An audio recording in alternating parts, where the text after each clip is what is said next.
Le pouvoir politique ne devrait jamais être une terreur.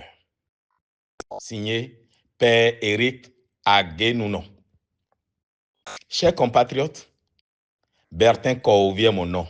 J'ai eu l'occasion de rencontrer le Père Éric Aguenounon à Eden TV, où nous avons échangé brièvement. Il me semble être un homme de bonne foi, mais je crains qu'il ne se trompe, et ce toujours de bonne foi. Il déclare s'appuyer sur la doctrine sociale de l'Église catholique, ce qui appelle à une réflexion historique et critique. L'Église catholique face à son histoire. Au fil des siècles, l'Église catholique est devenue le premier propriétaire terrien au monde. Mais comment?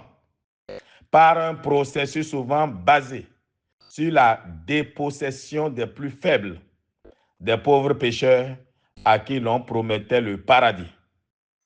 Prenons l'exemple du petit séminaire d'Adiatokpa, où des populations vulnérables ont été dépossédées de leurs terres, un acte qui reste gravé dans la mémoire collective. Si nous remontons plus loin dans l'histoire, nous trouvons une église ayant exercé une dictature sans précédent.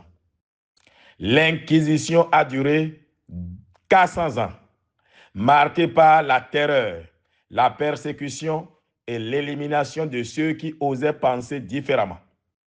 Cette église a également contribué à des crimes comme la traite négrière et, plus récemment, la bénédiction des armes durant les guerres mondiales. Peut-on ignorer que l'Église catholique a été un acteur majeur de l'oppression, la doctrine sociale et la réalité béninoise? Le Père Éric Aguenounon parle de dialogue social. Mais que fait réellement l'Église catholique pour promouvoir et partager le message du gouvernement béninois? N'est-ce pas un paradoxe qu'un homme d'église censé prôner la paix et l'unité devienne un opposant voilé aux initiatives étatiques? Ceux qui se mettent en robe pour donner des leçons doivent être prêts à rendre des comptes.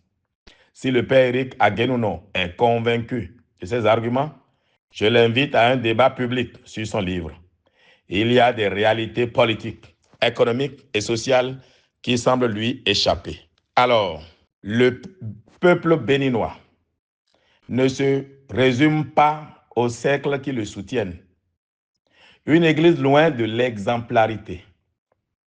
Il est choquant de constater que, même en Afrique, des décisions discutables ont été soutenues par l'Église. Par exemple, des prêtres européens avaient rejeté la construction de la basilique de Yamoussoukro, en Côte d'Ivoire, en raison de la pauvreté généralisée dans le pays. Pourtant, l'Église catholique africaine l'a soutenue.